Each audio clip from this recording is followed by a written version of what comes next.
Afternoon. Good afternoon and welcome. Bonjour à tous et à toutes. My name is Carrie Hansen and I'm a Skills Development Officer at Graduate and Postdoctoral Studies, and I'm very excited to welcome you to the 3-minute thesis, ma thèse en 180 secondes competition. It's been a joy this year to witness and support the graduate students who have taken the journey of sharing their research. Watching graduate students condense their complex thesis topics into 3 minutes or less, it's an incredible challenge that they've all taken to with enthusiasm and skill. Over 150 students signed on to participate, and after months of training and practice, we have our 15 finalists here today. These students are dedicated and passionate about research communication, and I can't wait for you to hear from them today. So thank you all so much for being here with us. So while some of us are joining physically here at McGill's Faculty Club, many of us are logging on virtually from around the world. So I'd like to take a moment to acknowledge some of the qualities on which McGill is located. L'Université McGill est située sur un emplacement qui a longtemps servi de lieu de rencontre et d'échange entre les peuples autochtones, y compris les nations Haudenosaunee et Anishinaabe. McGill honors, recognizes, and respects the nations removed from, as well as those still connected to the land, as they are the traditional stewards of the land and waters on which we meet today. As we are joined here today to celebrate the research at McGill, we want to recognize the land on which much of this work is being done. As you listen to these presentations, I encourage you to reflect upon the ways that these students connect their research to their land, to place, or to themselves. Now, I would like to invite up the Dean of Graduate and Postdoctoral Studies, Josephine Nalbantoglu.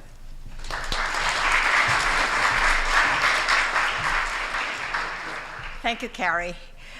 Before I forget, I've got to thank Carrie and Hannah for the work that they did in organizing this, because we'll probably forget at the very end to thank them because we're going to be so excited. It is tremendous to see so many of you here. We're really post-pandemic, which is really great as far as I'm concerned. So many people have shown up to support these students. This is one of the highlights, maybe the highlight of our academic year, coming here, celebrating what the students are doing, the communication. Communication is really one of the cornerstones of what we want to impart to students, to communicate like people, to other scientists, to friends, and this is what they're doing. And as Carrie said, we started with 150, so that's also a really nice number. And they all got training, they went through the heats, probably anxiety-provoking, but here they are, and it's gonna go by really fast, and you're gonna be amazed at what you learn. I always learn something brand new, and I get out of it thinking I'm much smarter. So all this knowledge is gonna make you smarter at the end, and you will see. So without ado, I'll let the moderators, or Carrie, come up and start the proceedings. And I'm sure you're all gonna have fun. That's all I promise.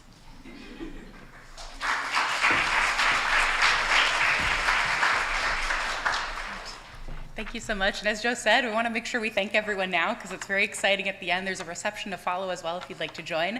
But I want to give a big thank you to our team, especially to Joe, who has really supported 3MT throughout her time as dean. And it really wouldn't be what it is today and wouldn't have the international reputation that we have. As McGill 3MT alumni have gone on around the world to give their presentations. So a big thank you to her for all the support that she's given. And I also want to take a moment to appreciate all the other people who have really helped to lead up to this day, to this moment. There's a large team behind making this event and this process possible, and the planning for it starts all the way back in the fall. Un grand merci à notre équipe extraordinaire. I want to thank our wonderful graduate student assistants who helped with the training, Dominique, Candace, and Jeffrey, who are also finalists in past 3MTs. A thank you to our audio and videography team. Thank you to the faculty club for letting us be in this beautiful space. Thank you to our photographer, Owen Egan, and a special thanks to Hannah, Jen, Lorna, April, Sage, Alicia, Andrew, and many other McGill staff for their contributions leading up to this event. So I won't be up here this whole time speaking with you. I am very happy to now invite up our co-hosts for the event, Jeffrey and Fatima.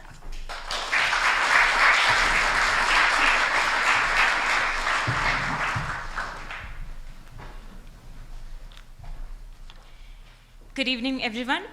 This evening at the 3MT finals, you will witness the brilliant work of our 15 graduate student finalists from different disciplines across McGill University, who will be sharing their graduate student research with you either in English or in French in under 3 minutes using a single static slide. Bonjour à tous. Cet après-midi, nos 15 finalistes issus de diverses disciplines partageront le fruit de leurs efforts et de leurs recherches en français ou en anglais en seulement 3 minutes maximum. Nous allons tout d'abord commencer par vous donner un aperçu du concours et des différentes étapes qu'ont franchi les participants ce semestre pour arriver aujourd'hui en finale. Nous ferons ensuite le tour de ce que cette compétition représente, de ses règles et des critères d'évaluation du jury, avant de passer au moment tant attendu des présentations. In today's agenda, we'll start by giving you an overview of the competition and the different steps our participants has taken to be with you today at the finals. And then we'll go through a recap of what the competition entails, the rules, the judging criteria, and then move on to the participant presentations. Once the presentations are done, you can vote to choose your favorite presenter of the day for the People's Choice Award while the judges deliberate. And at the same time, we'll also have a chance for Q&A sessions with our participants. Following that, we'll be announcing the winners, and then it'll be followed by a reception afterwards. And a note for those who are joining online, you would also have a chance to vote for your favorite presenter by using a link that will be there in the YouTube description, so don't miss that out. Wait until the end. Une fois les présentations terminées, une délibération des juges permettra de désigner les gagnants, au cours de laquelle nous vous encouragerons à voter également de votre côté pour le prix du choix du public. Un QR code apparaîtra ici sur l'écran pour les personnes en présentiel et un lien s'affichera en bas de la vidéo YouTube pour nos spectateurs en ligne. Vous aurez ensuite l'opportunité de poser vos questions directement à nos candidats. Avant de débuter, nous vous demanderons de bien vouloir éteindre vos téléphones portables ou toute autre sonnerie susceptible de déranger nos participants. Si vous étiez amené à devoir quitter la salle, nous vous demandons également de le faire entre les présentations. Cette épreuve est particulièrement stressante et nous souhaitons les meilleures conditions possibles pour nos candidats. We also have a few notes for our in-person audience today. Please ensure that your phones and devices are turned off because, as you can imagine, the competition is pretty stressful, so we don't want to add to the stress of our participants today. And if any of you need to step out for a moment, we request you to kindly do so in between the transition of two presentations and not when the speaker is talking. And it is also allowed to take pictures. We understand that you have your loved one today on the stage presenting, but please do not stand up and do not use flash while taking the pictures. Il est autorisé de prendre des photos, mais assurez-vous de rester assis à votre place et de ne pas utiliser de flash ni de son afin de ne pas déranger nos participants. Nous vous invitons également à nous rejoindre pour une réception après l'annonce des gagnants. After we declare our winners, you're welcome to join us for a networking reception in the lobby. To give a background on 3MT, 3 Minute Thesis, or abbreviated as 3MT, was started back in 2008 as a research communication competition in University in Queensland in Australia. It has now become an international competition to celebrate the graduate student research happening across various universities in different disciplines in the world. At the competition, the graduate students have 3 minutes and a single static slide to present a compelling oral presentation of their research and its significance to a non-specialist audience. La version française, quant à elle appelée concours MT180, s'inspire du 3MT a été reprise en 2012 au Québec par l'Association francophone pour le savoir, ACFAS, qui a souhaité étendre le projet à l'ensemble des pays francophones. Au cours de cette compétition, les étudiants disposent de 3 minutes et pas 1 seconde de plus, ainsi que d'une slide statique afin de présenter de manière originale et accessible le sujet de leur recherche au grand public. To add to the challenge, no props, notes, costumes, or music is allowed, and the speech has to be presented in a very clear voice. While each of the presenter presents their research today, a member of our team, April, is right here in front, timing you guys. So the times would be noted and would be conveyed to our judges later on. The timer starts when you speak the first word and ends at your last word. Aucun accessoire, costume ou musique ne sont autorisés. Le discours doit être présenté d'une voix claire et ne peut être chanté. Un membre de notre équipe, April, est chargé de chronométrer les participants. Le jury sera ainsi informé si un candidat dépasse les 3 minutes. Et le chronomètre démarre dès le premier mot et se termine au dernier. The judges will be selecting the winners based on the 3 following criteria. First one, communication. Was the talk delivered using pace, terminology, body language, and a slide that was easy to understand? The second, comprehension.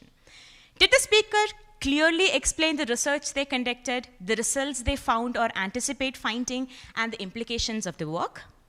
The third, engagement. Did the speaker convey enthusiasm, hold your attention throughout, and make you want to know more? Les gagnants francophones seront sélectionnés selon les 3 critères suivants. Talent d'orateur et implication. Le candidat a-t-il su transmettre sa passion pour son sujet? A-t-il su utiliser sa voix et ses émotions pour nous donner envie d'en savoir plus? Structuration de l'exposé. Un équilibre entre les différentes parties a-t-il été respecté? Finalement, vulgarisation. Le candidat a-t-il expliqué les concepts dans un langage accessible? Il est important de souligner que les présentations seront évaluées sur la manière dont les candidats partagent leur contenu et non dans le contenu de la recherche en elle-même. It is important to note that today's competition, the judges would evaluate the presenters on how well they deliver the information and not on the research itself. This year, we had over 150 students answering the call for submissions and registered to participate in the competitions.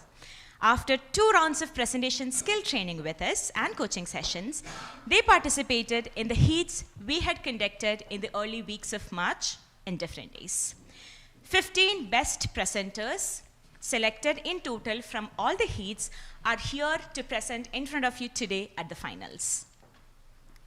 Cette année, 150 étudiants ont répondu à l'appel à candidature pour participer à la compétition. Après 2 sessions de formation et d'entraînement, ils ont participé aux sélections et seulement 15 d'entre eux ont été sélectionnés pour le concours d'aujourd'hui. Enfin, une dernière session d'entraînement a été réservée à nos finalistes pour se perfectionner en vue de la finale d'aujourd'hui. Finally, all our 15 finalists were also given a last training session to keep perfecting their presentation techniques. All of this is to say that our 15 finalists today have worked really hard to be here to present their research in front of you. Tout cela pour dire que nos finalistes ont travaillé très fort pour cette épreuve. That brings us to the next question. So, what is prize? The judges will be awarding 4 prizes. We'll have 2 winners. First prize in English as well as first prize in French. That are both $1,000 each. As well as a second and third place that will be chosen among all the participants. The English winner will be advancing then to the Canadian Eastern Regionals. Sur la question des prix, le jury décernera les premières places dans chaque catégorie, anglais d'une part et français de l'autre, qui se verront chacune attribuer une récompense de $1,000. Les 2e et 3e places seront choisies parmi l'ensemble de candidats francophones et anglophones. La personne qui reçoit le premier prix en français participera à la finale nationale du concours MT180 de l'ACFAS. We're not done yet. We also have an Audience Choice Award, which would be your favorite presenter of the day, irrespective of the judges' selection. But we'll get to the details of it at the end of all the presentations. Et ce sera donc à ce moment que vous, public, que nous regardez depuis YouTube ou ici même dans cette salle, décernez le prix du public à votre candidat favori, indépendamment de sa sélection des juges. Before we see the student presentations, we'd like to first introduce to all of you our panel of judges here with us today. We have four judges this year who cover a wide range of professional experiences and educational backgrounds. Laura Weiner, PhD, is currently a Senior Academic Associate in the Teaching and Academic Programs Unit of the Office of the Provost and Vice President Academic. She was the Director of Teaching and Learning Services, TLS, from 2013 to 2024, and is an Associate Professor in the Department of Educational and Counseling Psychology. She has worked on many initiatives in support of enhanced teaching and learning at McGill, including faculty development programs, the design and redesign of classrooms and teaching labs, student academic skills development, the use of technology in teaching and learning, policy development, and the implementation and support for the collection, interpretation, and policy of our end-of-course evaluation systems. She has published extensively in the field of scholarship of teaching and learning, has received numerous grants, collaborates extensively. She's also received the 2020 Lifetime Achievement Award from Saltice, the supporting active learning and technological innovation in studies of education that brings together stakeholders in post-secondary education in Montreal and beyond. Please welcome Dr. Weiner.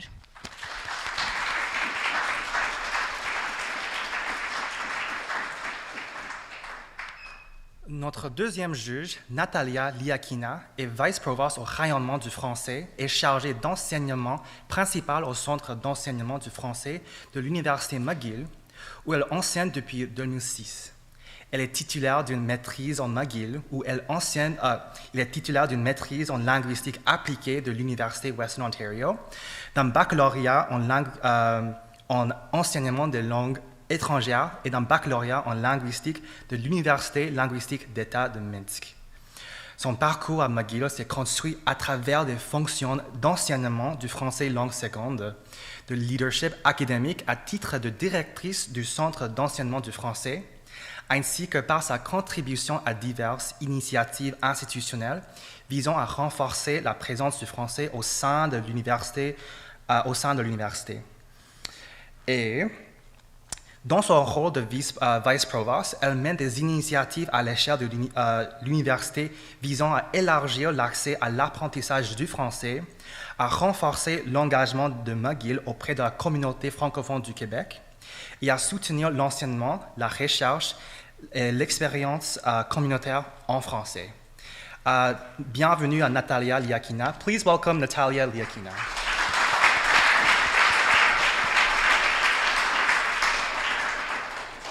Our third judge in the panel today, Justin Smith, is a film critic and a film festival programmer based in Montreal. Her writing has appeared in publications like BFI, Little White Lies, POV Magazine, and Arrow Video. She works as a screen editor at Cult Montreal and programs the underground section at the Fantasia International Film Festival. Justin is currently writing her first book. Please welcome Justin Smith.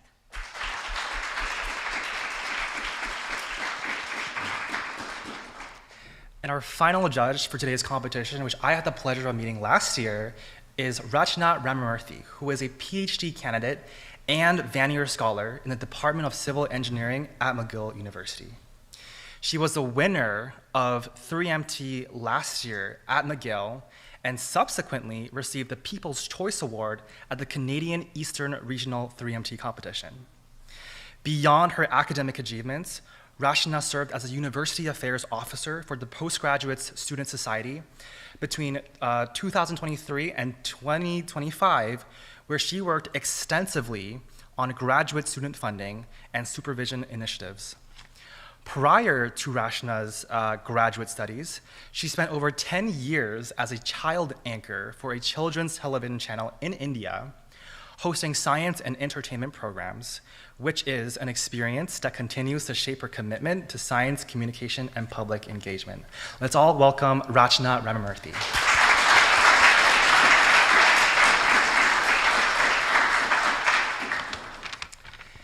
Et maintenant, le moment que nous attendons tous, les présentations.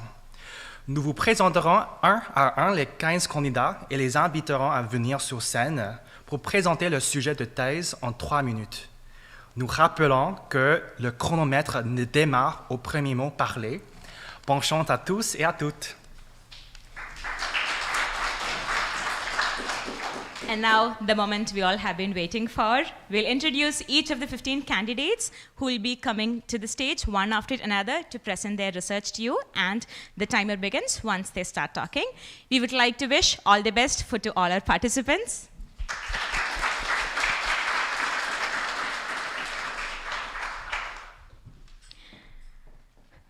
Going on to our first presenter of today.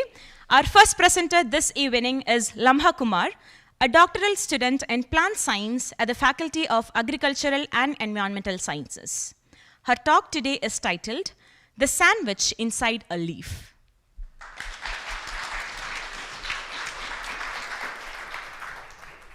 Did you know that the leaf is like a sandwich? If you sliced a leaf and looked at it under a microscope, you would see a sandwich.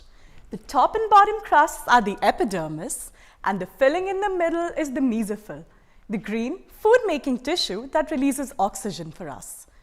For a long time, scientists believed that the mesophyll does not play a role in the leaf's strength.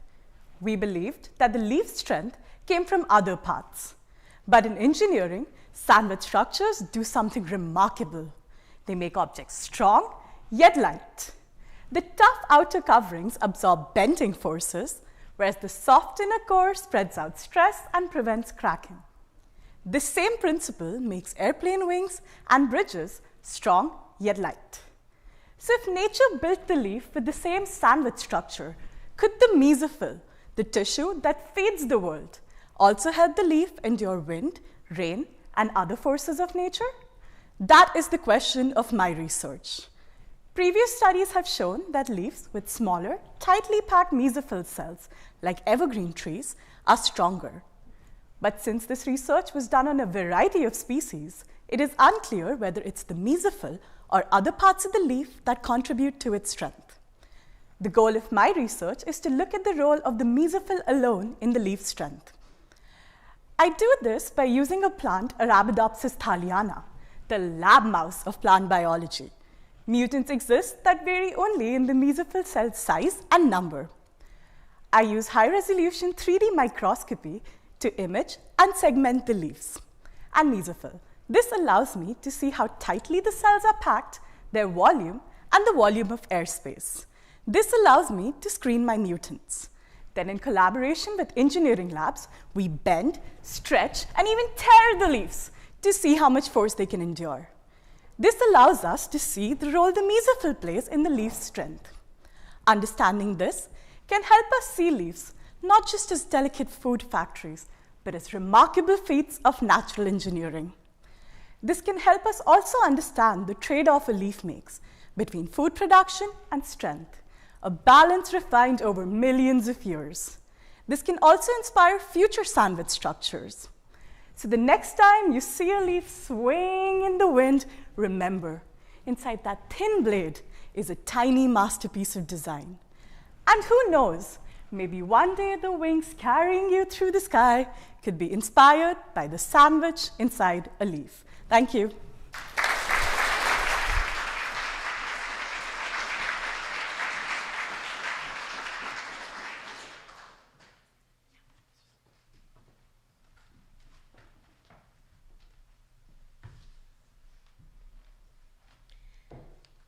While the judges deliberate, we were in here a little bit early today and we were having a conversation with Lamha. She said she has her family and loved ones joining here YouTube live stream. And it is probably close to 1 a.m. back at home. And she said she has to pester everybody to join, at least for her presentation. So it's incredible that we have so many people joining from different parts of the world with us today in here virtually. So a hi to everybody and thank you for being in here. Outside lab, Lamha enjoys skiing, and while she was young, somebody told her about lasers. She got fascinated by it, that she decided to work with lasers now. So that's really cool. All right, moving on. So our next presenter is Eleanor. Our next presenter is Eleanor Greenspan-Ardman, a master's student in the integrated program in neuroscience. And her talk today is titled Brain Traffic and Mental Illness.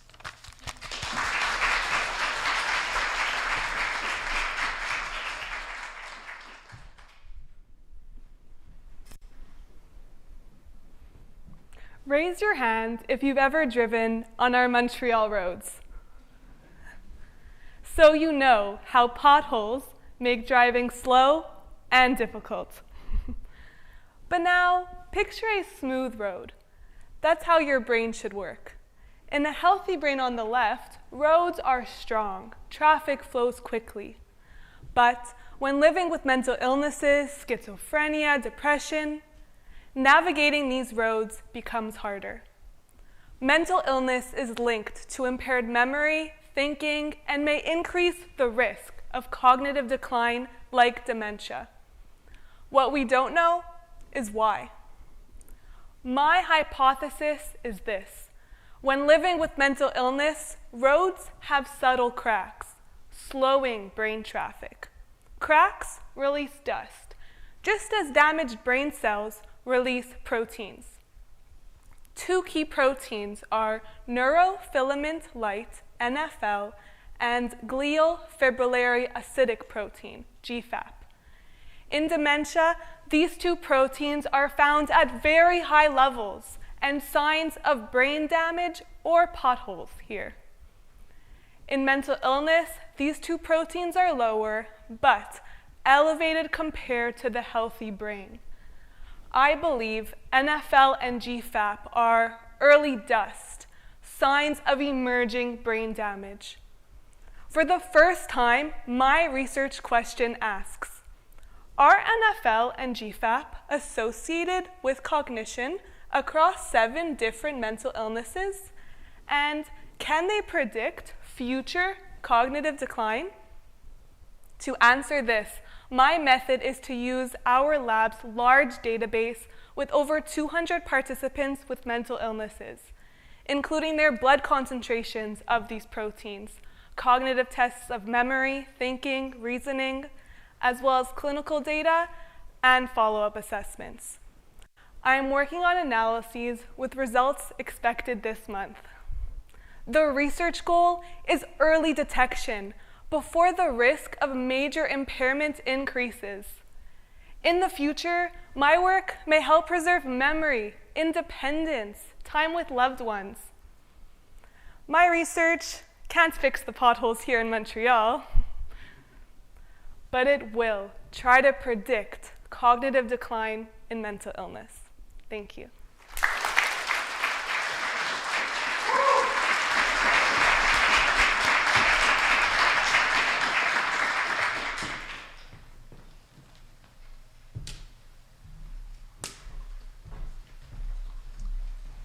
A couple of fun facts about Eleanor is that she enjoys hiking and has recently taken up cooking. And in her free time, she tries her hand at making completely from scratch sushi and pokeballs, which is absolutely incredible if you know anything about how hard sushi is to make. It's very, very impressive given her research and also doing all this other stuff. Yeah, so Fatima, do you like sushi? I do, but then I would not go up to the adventure of making them from the scratch. Yeah, we're busy PhD students, aren't we? Oh, yeah. With that, moving on to the next presenter for today, we'll have on stage next Elis Reyes, a doctoral student in musicology at the Schulich School of Music. His talk today is titled The Pipe and Tabor in Colonial Peru.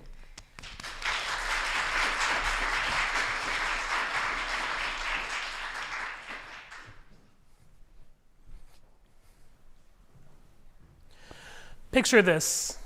The year is 1600. In the highlands of Peru, near the ancient ruins of Machu Picchu, in a brand new cathedral built upon the foundations of the timeless capital, Cusco, you look at the floor to see tiles laid out in unfamiliar patterns. As you step forward, you hear the sounds, cha, cha, coming from the sounds of rattles of Yamahooves tied around your ankles. You check that the drum, the tabor, the instrument of the women singers, is on your left side as you raise your left hand to bring the flute, the instrument of the male warriors, to your mouth so you can play both at the same time. In front of you is a table spread with your ancestors' gold and silver, melted down and shaped into a stand made to look like a sun to hold a stale piece of bread. Instead of performing for the sun god Inti or for the Inca emperor, you're going to perform the same music for a man named Jesus, who is apparently in that stale piece of bread. Your cousins dance to your music the way you and your forebears used to before the white sailors arrived. My research investigates the pipe and tabor players of colonial Peru, and this was just one of the many examples of musicians described in the early 17th century who, after Spanish conquest, chose to preserve their traditions by repurposing them for Christian rituals. Despite this just being one of many examples of pipe and tabor players from Peru's colonial past, scholarship has repeatedly ignored this valuable perspective on Peruvian history. I have analyzed the chronicles of conquistadores that show that the Spaniards interacted musically with indigenous musicians through the pipe and tabor, for this technique had already existed on both sides of the Atlantic for generations. I have analyzed drawings and paintings showing musicians leading diverse functions with the pipe and tabor, from rituals honoring Mother Earth to gender-bending dances and even to graduations from Catholic seminaries. Additionally, I have interviewed knowledge keepers from these traditions that persist to this day, and they tell of the joy that comes from performing this ancestral music that unites communities across difference. I have studied, listened to, and even performed this music, and I repeatedly encounter stories of people striving to keep their histories and traditions alive while under colonialism. Rather than focus on the dominant colonial narrative, my research demonstrates how indigenous musicians were able to preserve their traditions and perform them into the modern day all over the Andes Mountains, where these ancient songs and dances thrive under the same sun. Thank you.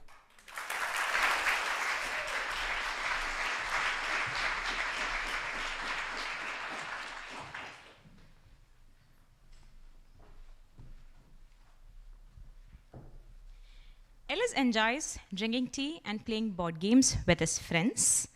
And he has a serious love for houseplants. Like, he means serious business, because when I asked him, he said he has close to 20 to 30 houseplants in his room right now. But he also admitted that it gets tough as the number of plants increase to keep a track and water them as well. 20 plants is a lot. That's a lot. I don't think I can probably serve like 2 plants. In my house. No. I can imagine that. Yeah. All right. Notre prochaine présentation est en français. Andrea Amado, qui est étudiante à la maîtrise en sciences animales. Sa présentation s'intitule « Comprendre les besoins comportementaux des vaches laitières ».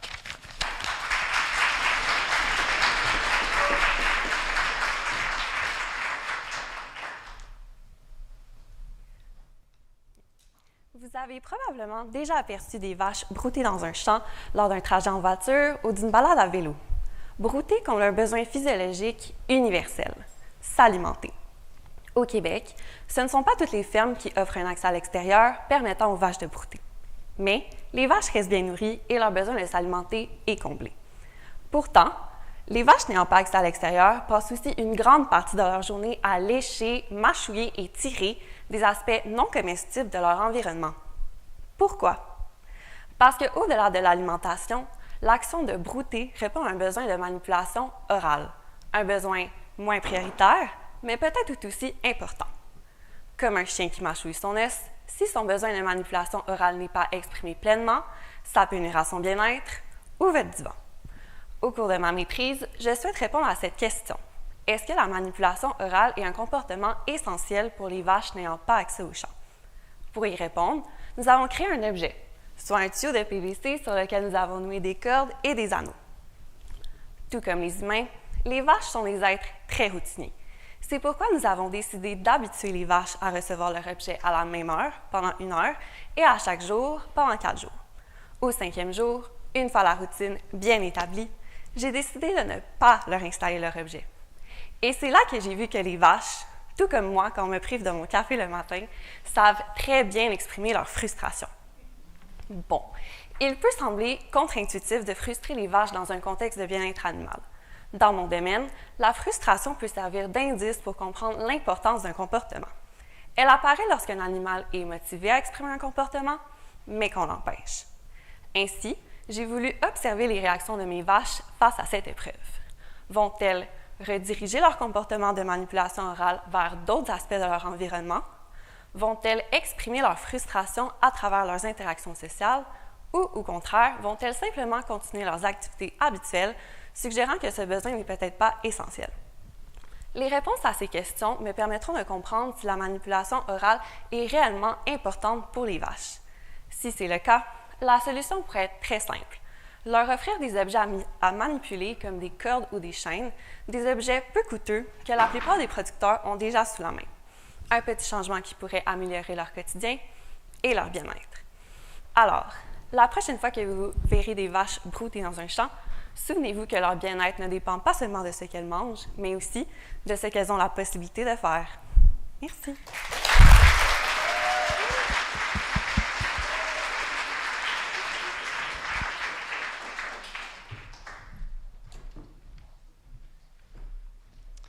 Alors, le petit fun fact d'Andrea, c'est qu'elle a grandi à Sherbrooke, mais elle ne vient pas d'un milieu agricole. Et en plus, elle n'aime pas juste les vaches.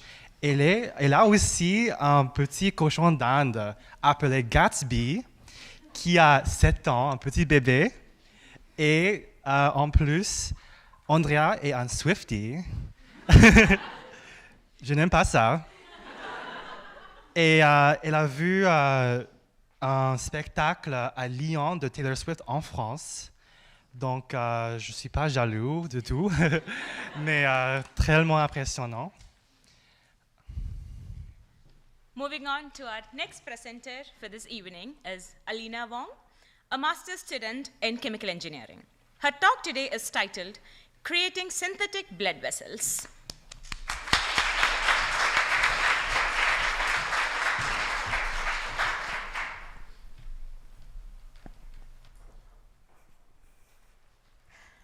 Imagine you have a terrible ache in your chest. Every breath you take, it just doesn't feel like enough.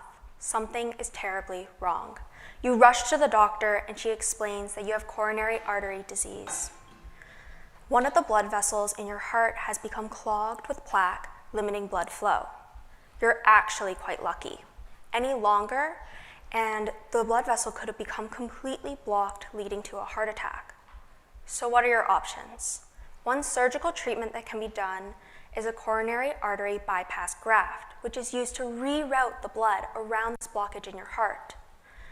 Currently, the gold standard treatment is to create this graft using a healthy blood vessel from your arm or your leg, but this isn't always possible.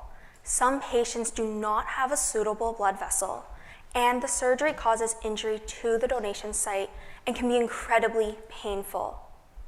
If only there were a better option. My research aims to tackle this problem. My collaborators and I are modifying the surfaces of different materials to help them grow endothelial cells.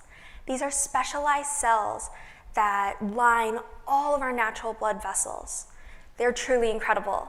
They have many functions, including regulating blood coagulation and preventing blood from sticking to the surface and clotting.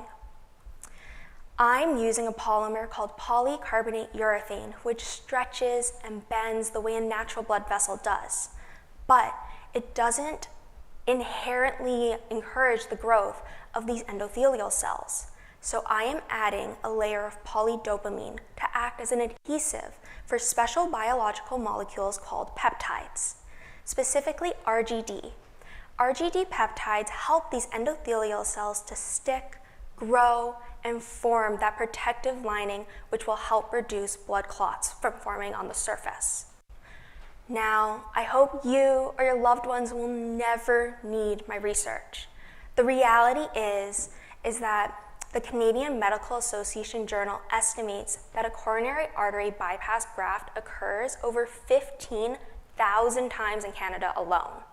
And my work is a step towards creating a high-performance, small diameter synthetic vascular graft that will change the way we treat patients suffering from one of the world's most prevalent diseases. Thank you.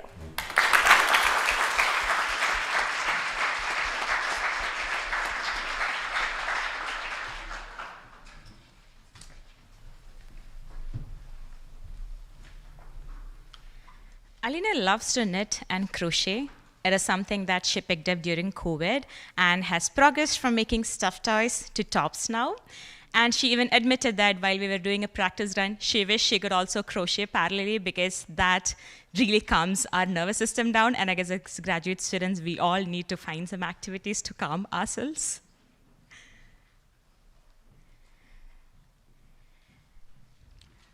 With that. Alrighty, so our next presenter is Kyle Story, who is a master's student in the Natural Resource Sciences.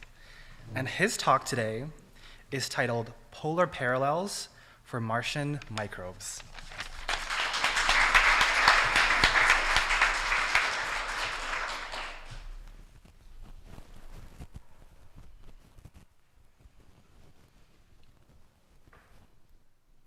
Even before space travel was possible, humanity has been fascinated by what lies beyond our planet, and by this possibility that we're not alone in the universe. Now that reaching new worlds is possible, so are missions to search for new life. With one such mission, the Mars Sample Return, seeking to bring samples back from our planetary neighbor for further analysis, which includes looking for signs of past or present life on Mars. Now, while this is a very exciting prospect, it does raise concerns about what kind of life we may find. See, I don't know about you guys, but I've had it with quarantines and pandemics for one lifetime. So the last thing that we need is some virus or bacteria from another planet getting released here on Earth. And this concept of alien life disrupting ecosystems or public health here on Earth is known as backward contamination. And it's something that a series of studies, innovations, and regulations are working to avoid. Now, my research is one such study, and we're looking to inform the handling of samples from other worlds in the interest of protecting our planet. See, there are actually a number of places on Earth, particularly in the Arctic and Antarctic, which are surprisingly similar to conditions on Mars. Not only are they cold and dry, but they have similar sulfate and methane contents, similar geological and chemical compositions. Certain Arctic springs even resemble ancient Martian brines. This means that we can use these sites and the bacteria, the fungi, the other microorganisms that live there as stand-ins, as analogs for Mars. And by analyzing the organisms and DNA found in these sites, I can determine if they can get people sick. Now, the first step is to screen the DNA found in these sites using software tools such as Pathogen Finder or Island Viewer 4 to look for any genetic indications of potential pathogens. The next step is to isolate organisms from these sites to determine if they are capable of breaking down red blood cells, as well as if they or the environmental samples they come from can kill isolated human cells. Now, this latter series of experiments are still in progress, but in terms of our DNA analysis, I am happy to report that I have found little to no evidence of potential pathogens, in that genes specifically designed to invade or infect a host cell were not present.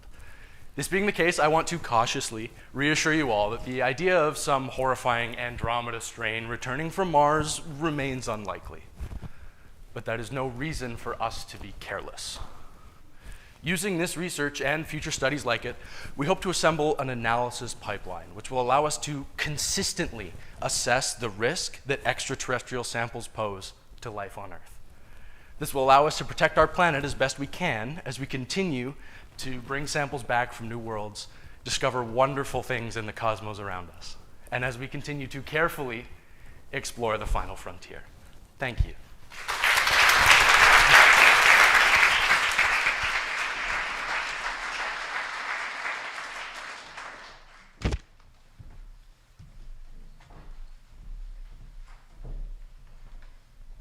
Alrighty, so a couple of fun facts about Kyle is that outside of his studies, he enjoys stone and wood carving. In fact, he loved it so much that he started since middle school, which is a very young age for stone and wood carving. And yeah, this is super cool. I think stone, wood carving. I know nothing about stone and wood carving, I'm gonna be honest. But really cool hobby. Yeah, here we go. So probably you could start it too. Maybe I will after my PhD. With that, we'll move on to our next presenter for today, who is Charlotte Little, a master's student in the Department of Psychiatry. Her talk today is titled, Shedding Light on Youth Mental Health.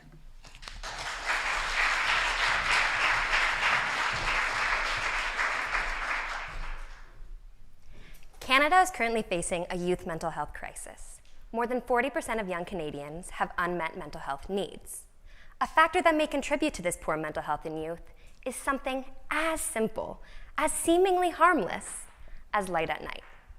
My thesis asks how exposure to outdoor artificial light at night impacts youth mental health. Let's break that down. Artificial light at night is any nighttime light that is not caused by the moon or the stars. This includes street lights, electronic billboards, and industrial centers.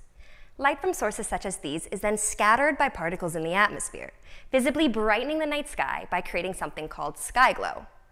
As our society becomes more reliant on technology, sky glow is increasing hugely. But how does this impact our brains? Well, it's not so much light itself as it is when we are exposed to it. Many diverse cells in our body function on a 24-hour or circadian cycle. This means that they take cues on when and how to function based off of how much light our eyes receive. When we're chronically exposed to artificial light at night, this creates cellular confusion because these cells don't know when to activate. While we're all susceptible to this cellular confusion, I chose to focus my research on an age group that may be particularly vulnerable: teenagers. This is because it's during adolescence that teens experience significant brain development influenced by their surrounding environment. When you then take into account social factors such as delayed bedtimes and later curfews, teens may therefore be one of the most vulnerable groups to the effects of artificial light at night. To investigate this, I am doing secondary analysis on a data set of over 1,000 Quebec youths. The initial study surveyed these youths every 2 years from their births in 1997 until now. I'm specifically focusing on their self-reported symptoms of anxiety and depression, since these are some of the most common mental health difficulties facing youth today. I am then linking this mental health data at 3 time points, ages 13, 15, and 17, with satellite imagery of nighttime light, using each participant's postal code. By doing this linkage, I can examine whether a teen who lives in an artificially brighter area, like a city center, experiences worse mental health than one in a darker or more rural zone. One of the most exciting implications of my research is that it's at the environmental level. My findings could help policymakers enact simple, accessible, and cost-efficient methods to improve widespread youth mental well-being. My findings may very well show that doing something as simple as dimming outdoor lights could significantly brighten youth mental health.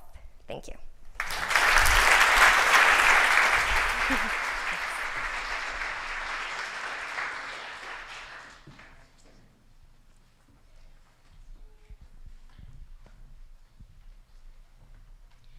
Charlotte has a minor in English literature in addition to her undergrad in cognitive science. And she has a little tradition going on in her family. Including her, she's named after 4 generations of women named Charlotte on her dad's side, including her paternal grandmother.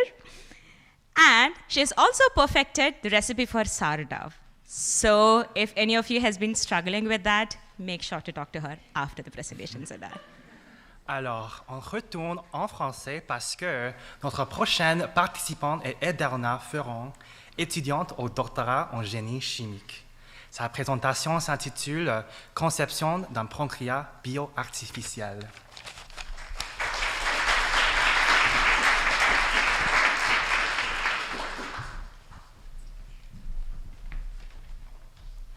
Connaissez-vous une personne atteinte du diabète de type 1? Et si oui, savez-vous ce qu'il se passe lorsque lui ou elle mange un cookie? Lorsqu'une personne saine consomme du sucre, ce sucre va se retrouver dans son sang et voyager jusqu'à son pancréas, dans lequel il va être détecté par des cellules particulières appelées les cellules bêta. Ces cellules vont ensuite sécréter une hormone appelée insuline qui va provoquer tout un tas de mécanismes dans le corps pour réduire la quantité de sucre dans le sang. Cependant, chez les personnes atteintes du diabète de type 1, ces cellules sont attaquées et détruites par le système immunitaire, ce qui rend cette régulation impossible.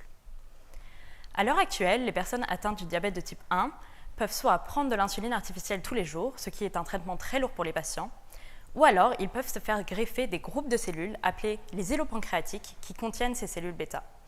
Cependant, comme avec tout type de greffe, la greffe d'îlots pancréatiques s'accompagne de la nécessité de prendre des médicaments suppresseurs toute sa vie, ce qui peut avoir de nombreux autres impacts chez les patients. C'est pourquoi le laboratoire dans lequel j'effectue ma recherche a décidé de travailler sur un système de pancréas bioartificiel. Ce système consiste en une poche dans laquelle sont placées les cellules pancréatiques qui peut être greffée à l'intérieur du patient et rattachée directement à la circulation sanguine. Cette poche permet donc d'isoler les cellules du système immunitaire tout en leur permettant l'accès à l'oxygène et aux nutriments qui sont contenus dans le sang. Cependant, à l'heure actuelle, cette poche ne montre pas de bons résultats lorsqu'il s'agit de la survie et de la fonctionnalité des cellules après plusieurs semaines. Le but de ma recherche va donc être d'améliorer cette poche en jouant sur deux différents aspects. Le premier aspect est que le gel que nous utilisons pour placer les cellules à l'intérieur de la poche ne recrée actuellement pas l'environnement naturel du pancréas. Je vais donc chercher à modifier ce gel pour amener une meilleure survie et fonctionnalité des cellules dans la poche. Le deuxième aspect est que la diffusion de l'oxygène et des nutriments du sang vers la poche est actuellement limitée. Je vais donc chercher à augmenter ce transfert d'oxygène en rajoutant des vaisseaux sanguins pour amener plus d'oxygène vers les cellules. Je vais chercher à voir si mon pancréas bioartificiel obtient une meilleure fonctionnalité et survie des cellules en le plaçant dans un montage qui me permet d'imiter la circulation du sang et j'observerai cette fonctionnalité et cette survie après plusieurs semaines. Si mes résultats sont positifs, je pourrai ensuite greffer cette poche chez des animaux diabétiques et voir si elle permet de guérir leur diabète. Avec cette recherche, j'espère donc faire avancer la recherche sur la transplantation d'îlots pancréatiques et peut-être trouver un moyen d'aider votre ami diabétique à consommer plus de cookies sans souci. Merci.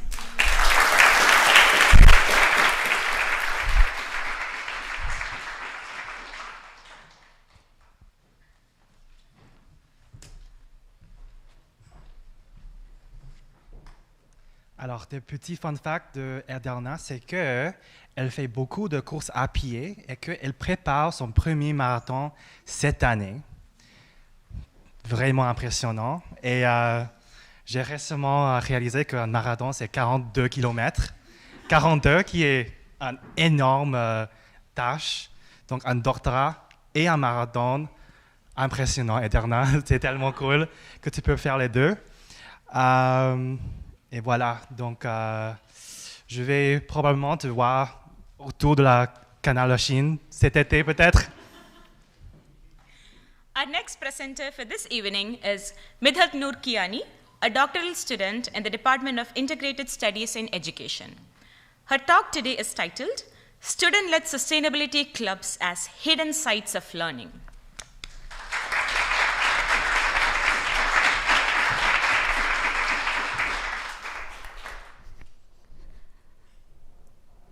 What if I tell you that in our universities, there is a parallel universe where our young people are quietly learning to tackle the wicked sustainability challenges? Sarah took up indoor gardening for the first time in her life.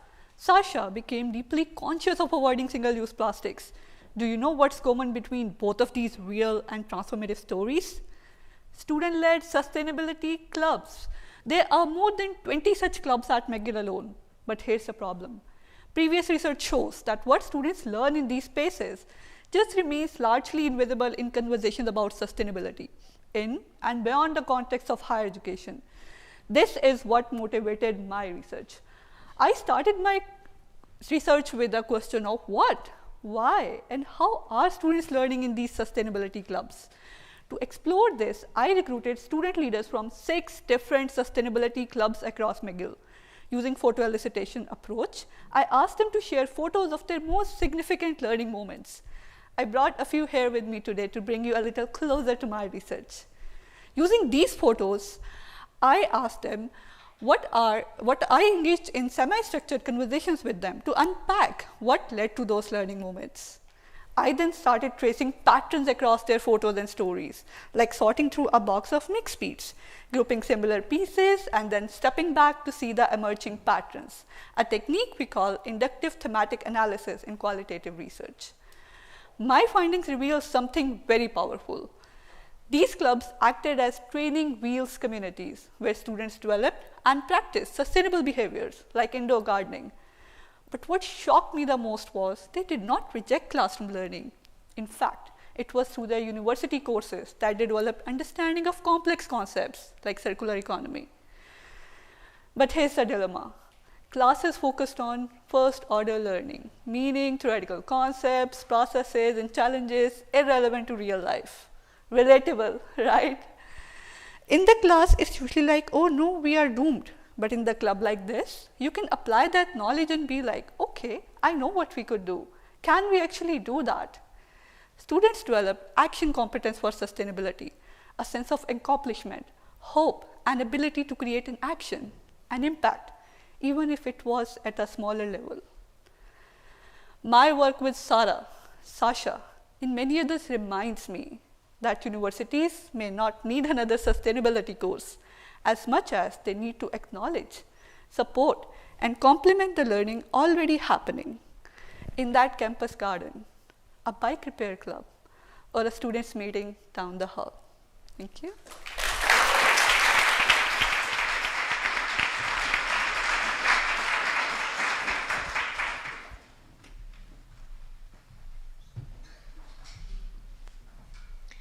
Medhat here is a mom, which means she has an 18-month tiny toddler. So in addition to her time spent in discussions and meetings with her supervisor regarding research, she also has to do negotiations with her toddler about snacks and bedtime. And she also admitted that she could technically work from home, but she prefers to come to campus to work in the PhD office. I guess a reason most of you who would be a parent would realize working from home could be a myth then. Alrighty, so our next presenter is Linda Nong, who is a master's student in natural resource sciences. And her talk today is titled City Rest Stops for Migrating Birds.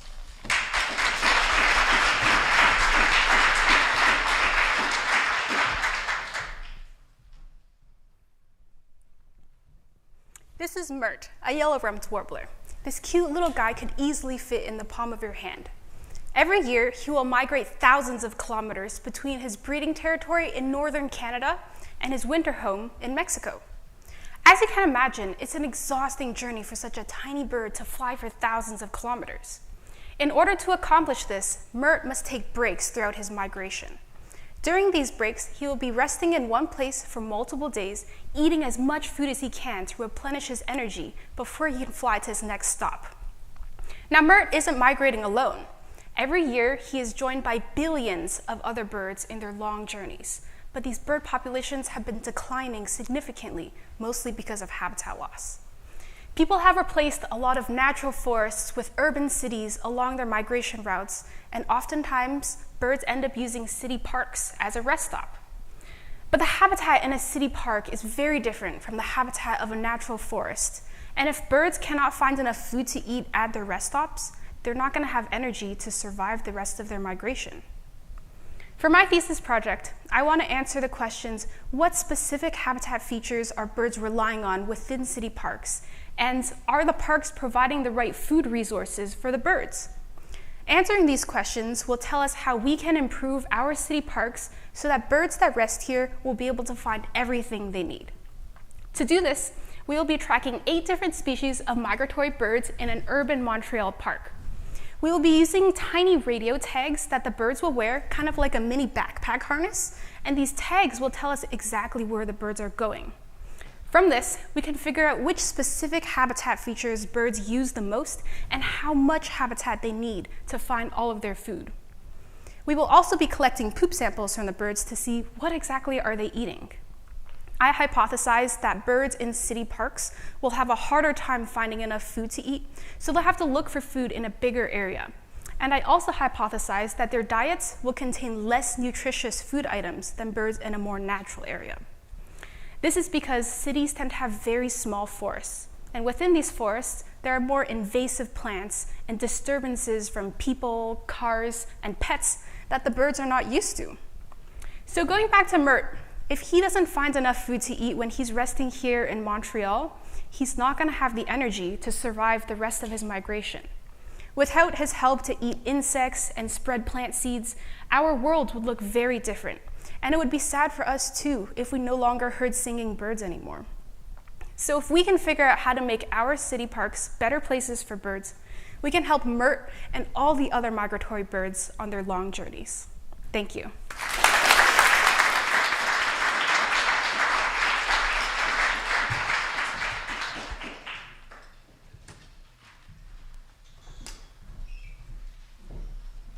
So a couple of fun facts about Linda is that, unsurprisingly, she is a very nature person. And in fact, she once tent camped for 3 months on a remote mountain peak for field work and loved every single minute of it.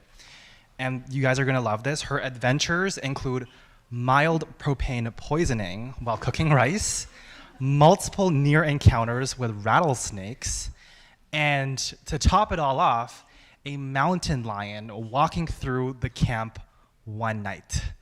Let's just say that nighttime outhouse trips became a team sport for her and for the rest of the field season. That's very scary, but so adventurous. Moving on to the next presenter for today, we'll have with us Julia Baumgart, a doctoral student in Earth and Planetary Sciences. Her talk today is titled, It's Friction's Fault, Measuring Fault Friction to Better Understand Earthquakes.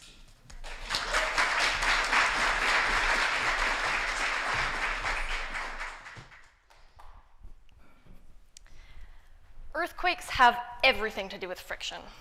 Almost everything we know about how earthquakes happen, from how big they might be to how frequently they might occur, comes from the study of rock friction. But I'm about to tell you that we've been kind of inappropriately studying rock friction for a while. But I have some fixes. So for the next 3 minutes, I'm going to ask you to care about friction. Hear me out. On the left-hand side of my screen is a bird's eye view of the San Andreas Fault in California. Earthquakes happen on the San Andreas Fault, as well as many, many other faults in the world. And that's because two tectonic plates come into contact here. So if this hand is one tectonic plate and this is the other, they meet at the fault. And they want to move past each other, but they can't because friction is holding them in place. So they push and they push and they push until finally, boom, friction gives way, and that's an earthquake. So it's important that we study rock or fault friction. And the way we do that is with experiments. We take two pieces of rock and rub them together and measure their friction very carefully. Here's the problem. Even though we've been running these experiments for several decades, they've mostly been based on a really bad assumption. That assumption is that faults are flat surfaces. We've essentially been running these experiments on pieces of granite countertop, like the one you made your... But faults don't look like that. So here's an image of a fault. They're streaky and kind of smooth and have these undulating bumps. And they definitely have a different surface than a granite countertop, right? But we don't know how that surface affects friction. So my job is to go down to my lab where I have a friction measuring machine, and I rub two of these surfaces together. I've gone out into the field, collected samples of actual faults, and I measured that friction. And it turns out that the friction of actual faults is quite different than the friction of granite countertops. In fact, I've found that real fault friction can sometimes be twice what we've been assuming, but sometimes half what we've been assuming. And whether it's twice or half really just depends on how rough the fault is, just how bumpy the fault is. No problem, that's something, we can see with our eyes, but we can also quantify that, and therefore incorporate it into our understanding. Here's why this matters. If friction is twice what we've been assuming, then this tectonic plate is going to build up twice as much energy before friction gives way. So that earthquake will be that much bigger. And that's not great. But on the other hand, if friction is much less than we've been assuming, then friction will give way more easily, so earthquakes will be smaller, albeit more frequent. Now look, I am not going to be the person who finally figures out how to predict earthquakes. That will probably be someone who models them on a computer. But models need input from people like me to put into their model. So hopefully I can help to feed actually realistic friction and realistic fault behavior to those models. And in that way, I'll help to better predict how big earthquakes will be, when they might happen, and how ultimately we can keep people safe from them. Thank you.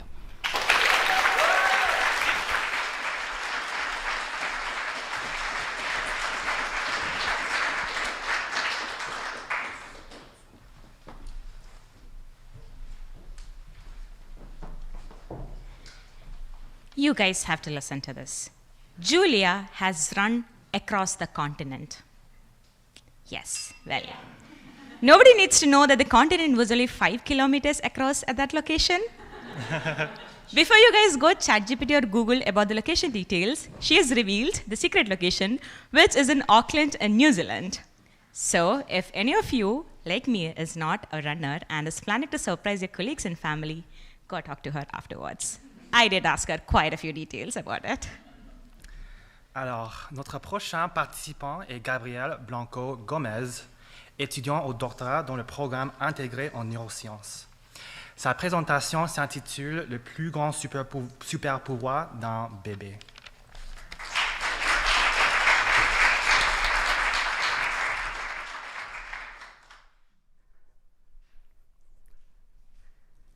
Maman, c'était le premier mot de mon frère.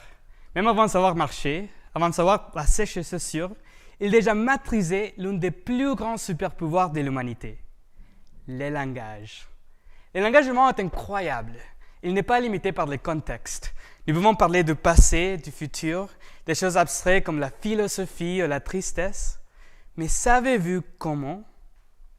Comment un bébé peut-il acquérir une compétence aussi complexe sans Duolingo, sans manuel scolaire, ni même sans intelligence artificielle? Ça, c'est une question qui me passionne beaucoup.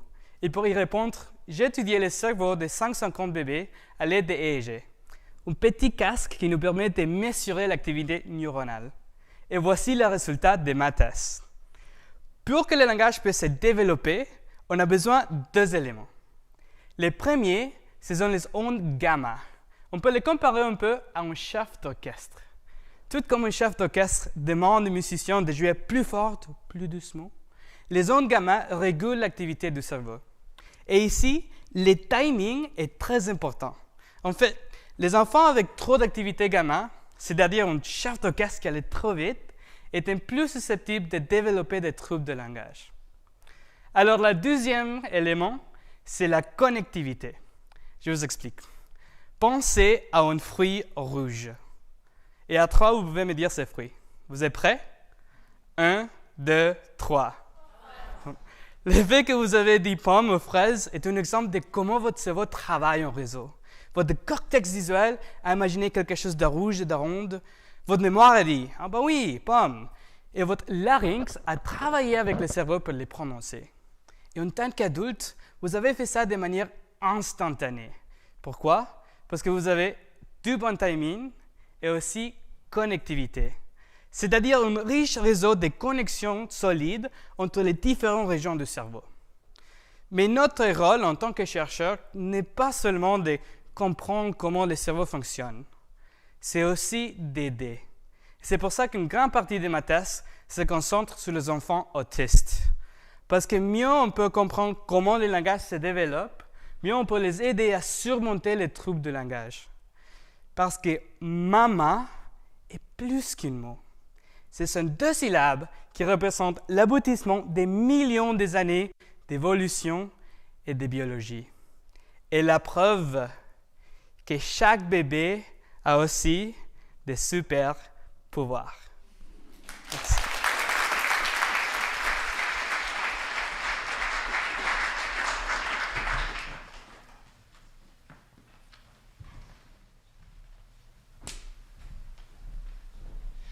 Des petits fun facts de Gabriel, c'est qu'il adore les couchers de soleil et les voyages. Et quand je lui ai demandé où c'est son pays préféré, il m'avait dit Japon. En fait, il y a déjà été 2 fois dans sa vie. Et donc, moi aussi, je suis allé au Japon comme 15 fois dans ma vie. Donc, c'est cool. Alors. Our next presenter for this evening is Devon MacDonald, a master's student in the Department of Chemistry. Her talk today is titled, From Pond to Sky, Origin of Life Chemistry in the Atmosphere.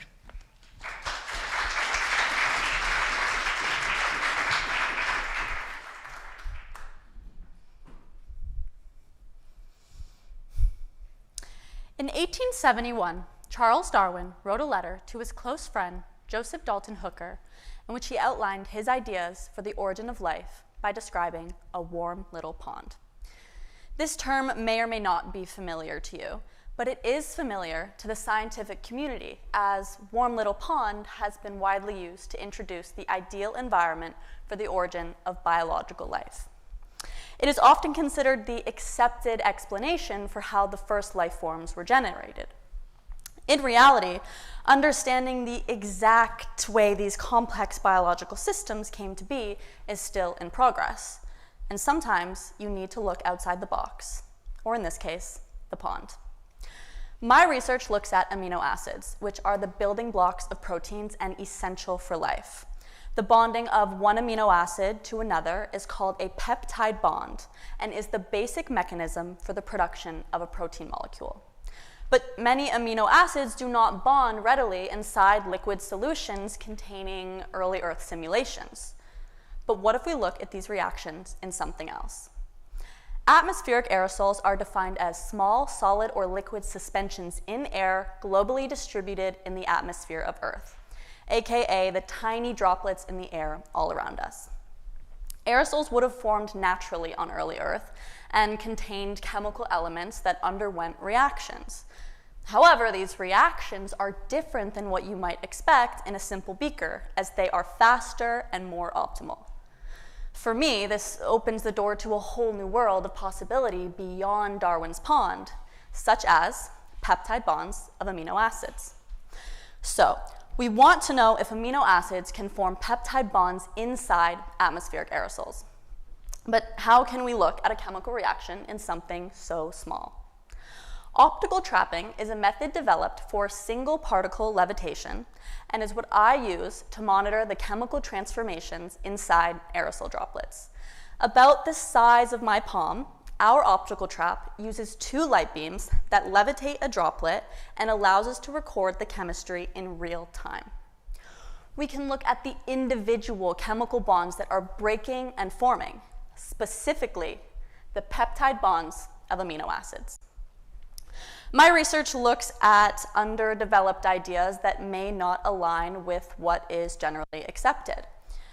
The origin of life, and therefore the origin of everyone in this room, is one of humanity's greatest unsolved mysteries. I believe the only way to truly solve that mystery is to take a step outside the warm little pond and look up at its atmosphere. Thank you.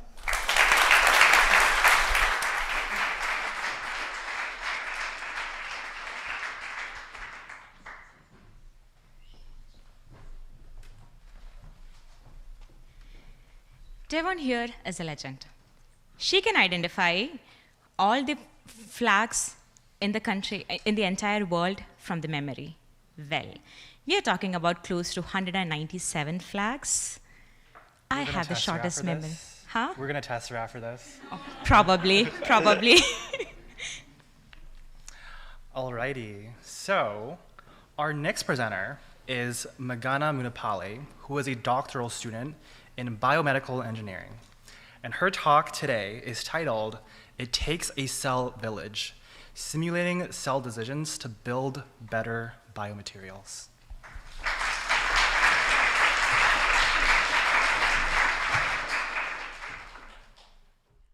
What do you and your cells have in common? It's not a riddle or anything. As it turns out, quite a lot. When people come into existence, we move around, grow, create things, might eventually produce more of ourselves, just like cells do. And as cells go about their cell business, they're constantly making little decisions that influence how they mingle with each other and how they perceive the world around them, just like we do. So what if we study cell systems by treating them like people? Let's pretend that cells are autonomous agents that can make their own decisions. We program them to take very simple everyday actions, we allow them to interact, and we just watch what happens. This is a uniquely intuitive form of computer simulation called agent-based modeling. And in my research, I use it to study cell-based biomaterials. Biomaterials are just any material that interacts with the biological system. And it may still sound a bit futuristic, but they actually already have a really wide range of applications in everything from heart valves to implants to grafts for skin repair. The biomaterial I study is a gel that can be injected into your spine to repair damaged tissue. The problem is that there's literally no shortage of options in how to design them. There's hundreds of types of materials, and when you throw cells into the mix, you end up with millions of possible design formulations. And honestly, testing them one by one in a lab would take a really long time and also cost a lot of money. So that's why we turned to cell models to speed this process along. In my PhD, I'm building an agent-based model to watch how cells behave in a biomaterial. My cell agents can move around, create more cells, they can produce important molecules, sometimes they even turn into other types of cells. And I can put them in different biomaterial designs to see where they grow best. The best part is, a cell culture experiment that would take 28 days in a real lab, a computer could do before lunch, which I'd say is an improvement. Sometimes in biomedicine, we face the issue of having a lot of puzzle pieces and not quite being sure how they all fit together. We may understand that a tissue has a special type of cell, but not why that cell has an unusual reaction to being in a new environment. But an agent-based model can get started with very fundamental information about how cells work, which we have. You can sit back and watch these cells create complex system-level behavior, even if you don't understand everything there is to know about the system itself. So the next time you're making a decision, maybe about where to go or what to eat or even how to talk to someone, remember that your cells are doing the same thing. They're making millions of tiny decisions every single second. Agent-based models use these decisions to help us understand more about a biological system, so that when we design biomaterials, we're designing ones that help cells make the right choices, and in the end, help give the body a better shot at healing. Thank you.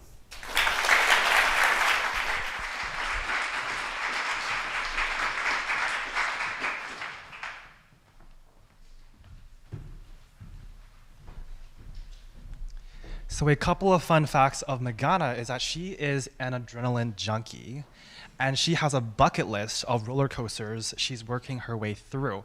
And when I asked her, which is your favorite roller coaster, she told me it's Canada's Wonderland. And then she told me not to say this, but it's in Vaughan, which half of you don't know where that is, but it's in Toronto, I think. Yes, roller coasters and also science, which is a dangerous combination. Well said.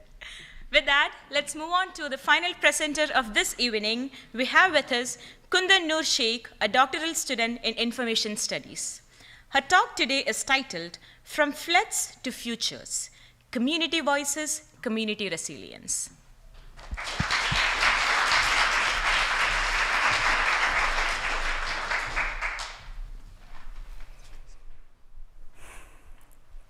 I first met Miss Aisha while working on a flood rehabilitation project.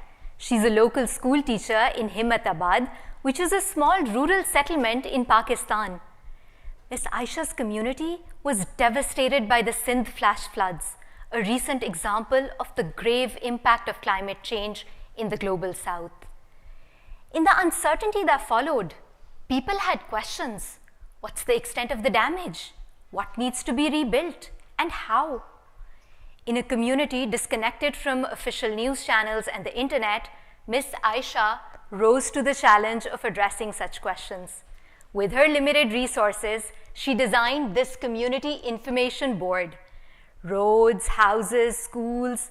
In her own local language, she noted exactly how much has been damaged and what needs to be rebuilt. In the Dialogue for Disaster Response and Research, we see a growing focus on communication through modern information technologies, like social media, for instance.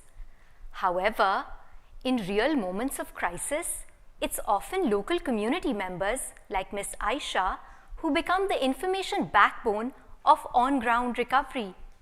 And yet, we know remarkably little about community voices like hers. My proposed doctoral thesis is a qualitative study designed to capture such community voices and to understand how they seek, use, and share information to rehabilitate their disaster-affected communities. So now, I will revisit Himmatabad and engage with community members like Miss Aisha, who played different roles in rebuilding after the Sindh flash floods. I'll be using community-based methods like in-person focus groups to closely analyze their unique information practices at every step of the rehabilitation process. An in-depth understanding of these community voices will highlight two things. Disaster-affected communities are not just recipients of aid or information. Among them are knowledge holders and emerging leaders, and amplifying their voices could go a long way in building community resilience to champion climate change from the ground up. Imagine how much wisdom Miss Aisha might have to share. Imagine what a meaningful difference amplifying her voice could make. Imagine the impact of disaster management policies and information systems that are shaped not just for disaster-affected communities, but with them, building on their strength, knowledge, and leadership. Imagine that. Thank you.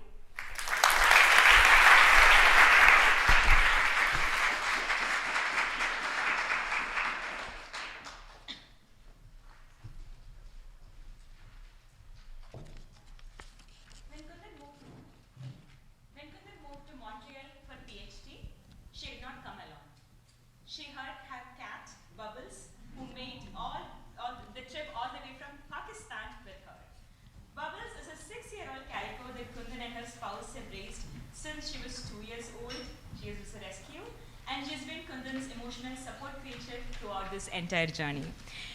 We all love a well-traveled cat. Alors, donc, nous sommes arrivés à la fin des présentations. Une immense félicitations à tous nos présentateurs aujourd'hui. Et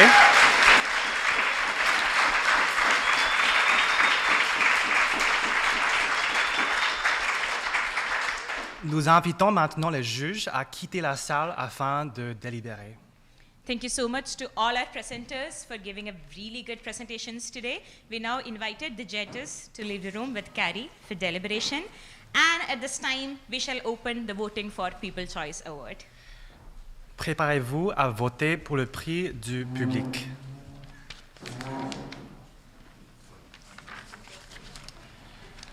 Afin de voter pour votre participant préféré, vous pouvez utiliser le lien fourni dans la description de la vidéo YouTube si vous nous suivez en ligne, ou bien utiliser le QR code qui apparaît ici à l'écran. For those who are in the room, as you can see, the QR code is up here on the screen. You can scan to vote for your favorite presenter. And if you're joining us online in YouTube, you should also have access to it by a link in the description box in the YouTube live stream. We'll now also open the floor for questions from the audience to the presenters. We'll give probably a couple of minutes while you guys vote, and then we'll start the Q&A session. Alrighty, so let's invite all of the presenters up on the stage, and then we'll individually ask them questions. If you do have a question, please raise your hand, and someone will come to you and pass you the microphone. And don't worry, the QR code would still be here, so keep voting while they come to the stage.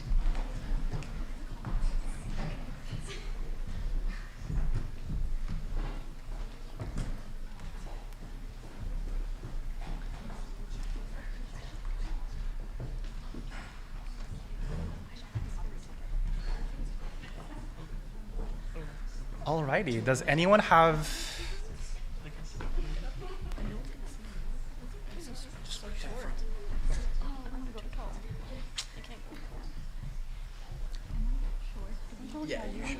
All right. So we'll be circulating a mic. So if you have a question, please raise your hand so that we can bring the mic to you, so that all of us here, as well as the ones in the YouTube live stream, can hear the question. And if the question is indicated to a specific participant, you can also indicate that. Who has a question? Do I see?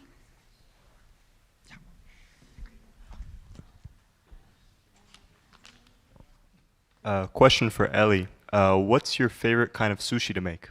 That's a good question. My favorite would be, though I haven't tried it yet, so it's a bit of a false answer, but rainbow sushi with salmon and tuna. I've tried it. I've tried it at restaurants, and that is my favorite, so that would be our next venture. Anyone have any other questions? Yeah.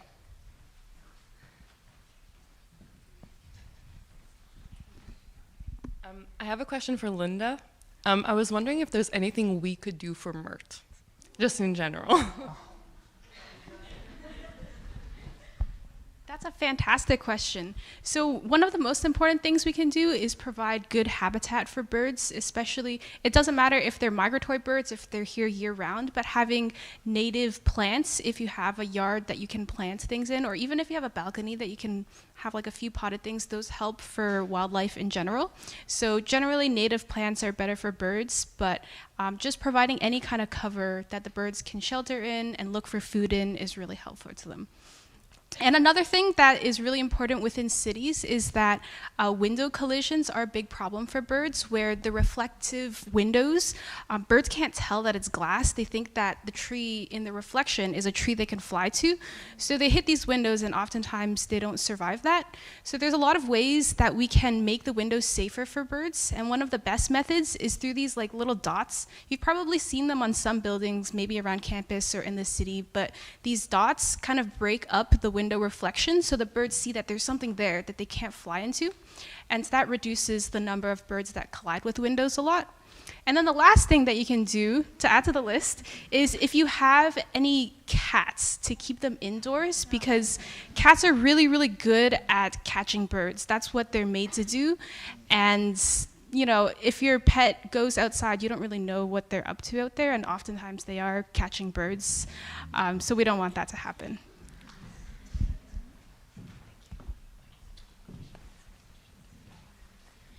We have a question here. Yeah, I have a question about the light pollution. How do you handle correlation versus causation when I would imagine there's other factors at play? Yes, absolutely. Great question. And that is actually something that's being wrestled with in the research of environmental pollutants in general. There are some great people working on the methodology statistically to handle that. So inputting confounders like air pollution, noise pollution, and everything like that. My research is actually also going to be longitudinal, which does help a bit, specifically when you look at the people who are moving from a rural to a city center or the opposite. So there's no perfect way is the answer, unfortunately, but it's important to look at this in the real world because a lot of the research in light right now looks specifically in a lab environment, which isn't the most helpful because we don't exist in a lab environment. So as long as you take that into account when you're interpreting your findings, then that is sort of the best way to handle it at this point, and hopefully statistically the methodology gets more sound.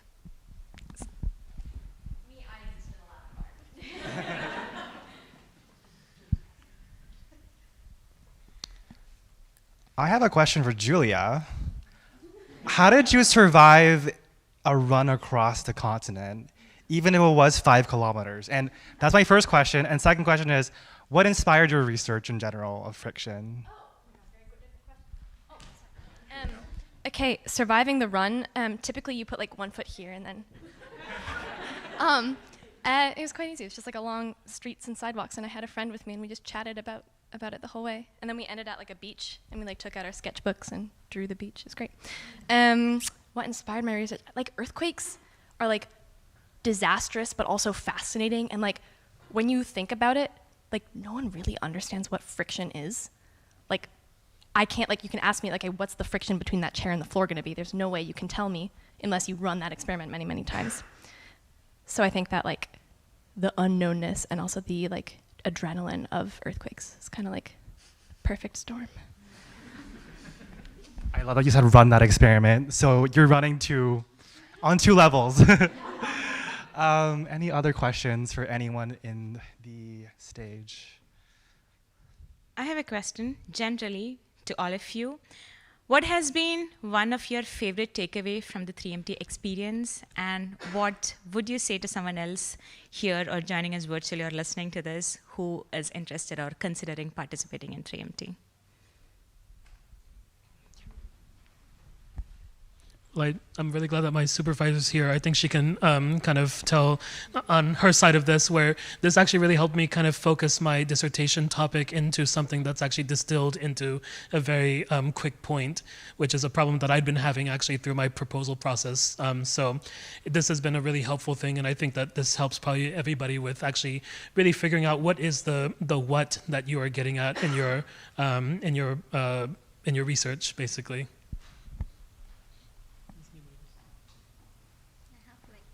Just have one small line to share here. For me, I feel like now I have a forever pitch for what my PhD is about, which is the most dreaded question when you're starting out on a PhD, because everybody wants to know, and once you start, before you even get to what you're trying to do, you've lost their attention.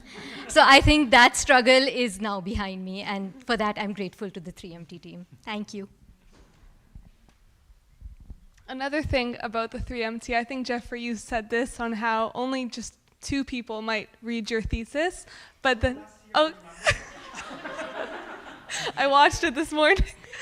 But so just a couple people are going to read your thesis, so to share our work with all of you and people in the future too is just an extra fun part of doing the thesis. And a note to people who might want to do this competition in the future is just to think of it one step at a time. First the heats, just focus on that and don't think about anything else, and just try to use it as a learning experience for yourself, which is what I think we all did too. A quick announcement, we have 2 more minutes before the voting closes. So if any of you are yet to vote, this is your time, 2 minutes, and then we're done. Do we have any other questions? Or do anyone else have to comment on this? Do you want to share your experience? How has it been? J'ai une question pour les francophones. Donc, qu'est-ce que vous avez amené à faire ta recherche? Je suis curieux de vos histoires.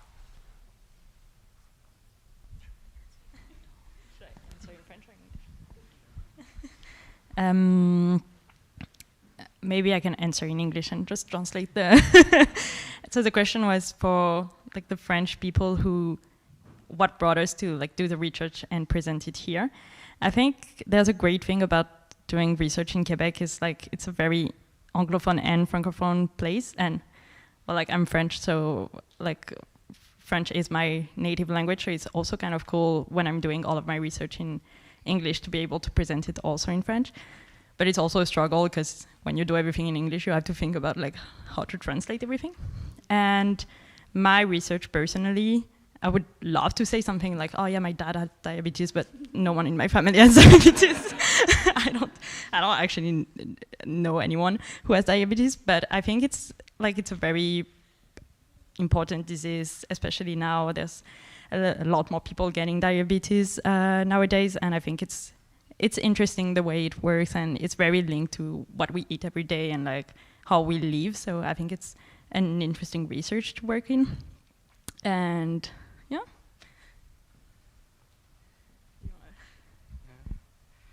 I would say for me, I just like how I got into like research. It's just like very cool, like the whole idea of language. Like, so I grew up with my grandma, and like she had all these dogs at home, and like she was one of those people that like she swore her dogs like understood what she said. She would be like, yeah, you know, like she would say something and the dog would do it, and she'd be like, yeah, they understand human language. But then it just like, it was one of those things where I was like, why? Like, why is it that like I can sit with you, I can tell you something cool, and then you can listen to it and understand it, but other animals don't do that. So it was kind of just like that thought of like, what is it that's going on in our brain that's so like cool that lets us do this really interesting thing and let us like do jokes and stuff. And then that's kind of how eventually I was like, yeah, it's really complicated. We don't really know fully, but it's interesting, and it's what keeps me like wanting to research on it more. Yeah. I have one more question for you. How has been your experience participating in 3MT? You've been here last year, you're here this year. Yeah. How has it been? So my first year I did it in English, and then this time I did it in French. And it was very interesting because you do your research every day in English, right? So all the words like, you know, connectivity, like gamma wave power and stuff, like you don't think about that in French often. But also another thing for anyone that wants to do it in French, French words are longer. So they required more space, more breath, which means that like whenever you practice it or make it in a speech, it's obviously gonna be more condensed in a way, like you have less words for that amount of space. But it's really cool. Like I came in here and I said like a little joke, like think of an apple, and like I really didn't think that people were gonna respond, but like almost everyone was like pum pum. So like it's really nice to see that, you know, French language is still like something that's very good, and like everyone has a little bit of French, and yeah, it's really interesting. I like it, and I would love to come back a third time. Okay. But yeah.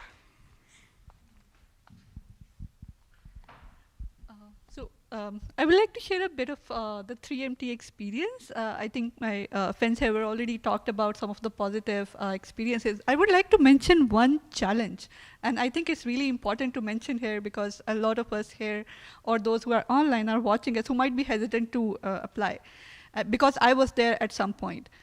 There will be a moment in your whole 3MT journey where you would be like, I have no idea what I'm doing.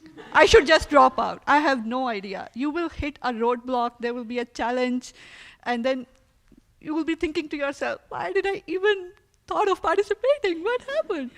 But then I feel that that roadblock is actually where it all starts to change. Once you're able to go over that roadblock, that's when I noticed that my research was started telling me a lot of stories that I didn't hear before.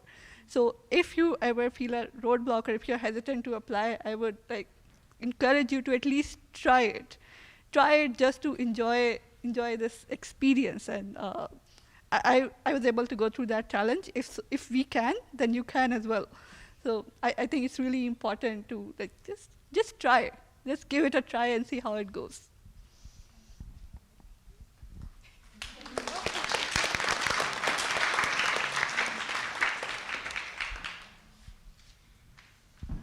Thank you for sharing your experiences. Do anyone has any questions about something they're interested while they were doing their research talk and you had a question pop up? This is your chance. We have a few more minutes until the judges are back. Or anyone online? I don't know if there is a way to know. Do we have any questions yet? No.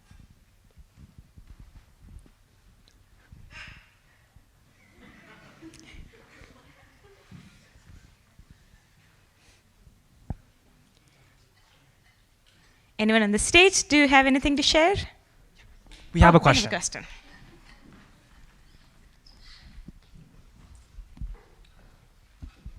Thank you. This is another question for Gabriel. Sorry, you have to keep speaking. Is your research focused on a specific trouble de langage or any trouble de langage in general? And do you have any findings at this point?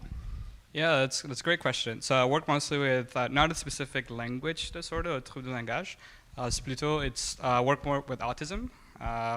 So there's a stat that about like 1 in 3 or 30% of children with autism struggle with language, and that could be something as simple as like, you know, understanding sarcasm, or something more complex as like not being able to like produce a full sentence.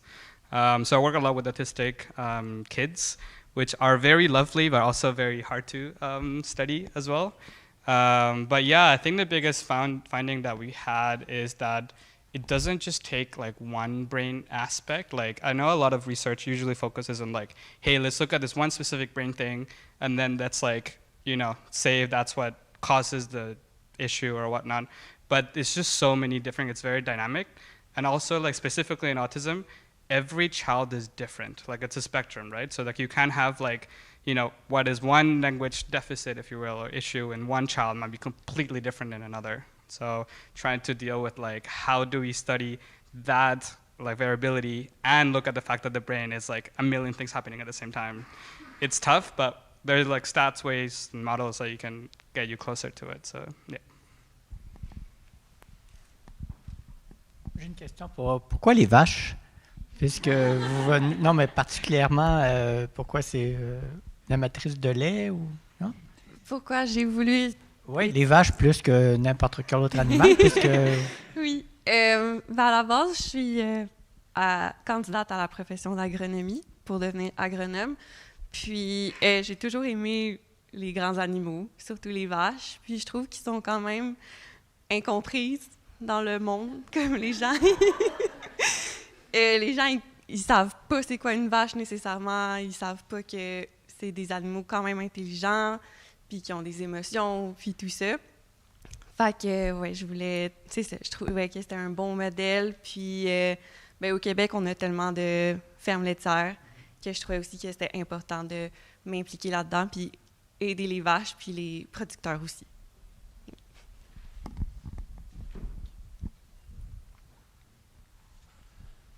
Any last burning questions? We're going to start from the back first. Sorry? Oh, is it? Oh, I was just going to ask a question. Yeah. I was going to ask Kyle, I'd love to know more about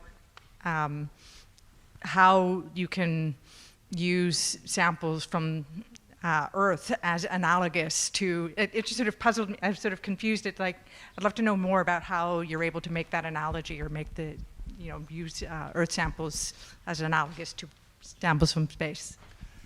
Yeah, I mean, obviously it's not going to be perfect, but these sites that we're using in the Arctic and Antarctic, and we have one in a desert in South America as well, they're kind of the closest things that we have in terms of like chemical compositions and things, but also the main thing is that they're really cold and they're quite dry and there's not a lot that lives there. And so that's kind of the best picture we have of Mars for now. When we're looking at these, I talked about these ancient Martian brines. There's some springs up north, some perennial Arctic springs. They're kind of running all year round, but they're incredibly salty. There's one that's like 8 or 9% salt, one that's like 24% salinity. For reference, the ocean is like 3. So really, really salty. And stuff is actually able to survive and live in there. And we've seen kind of evidence on Mars that there used to be kind of formations like that on Mars as well. They've since dried up and stuff like this, but anything that might have lived there would potentially look similar to the stuff that's currently surviving in the springs we have up north. And so again, it's not a perfect analog, but it's the best that we have to kind of prepare ourselves for what could come back in the event that anything is alive on other planets.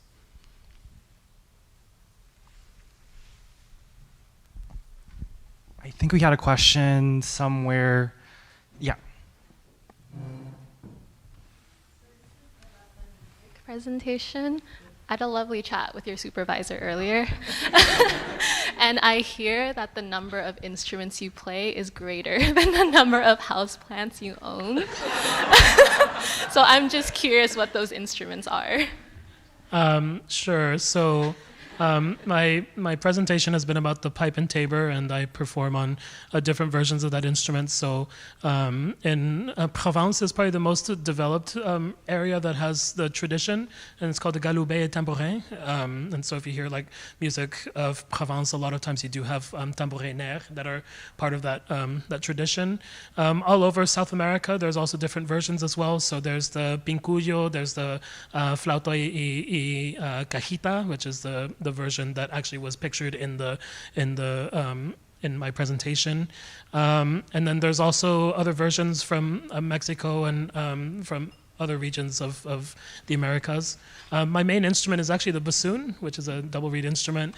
I also play other woodwinds in general, flute.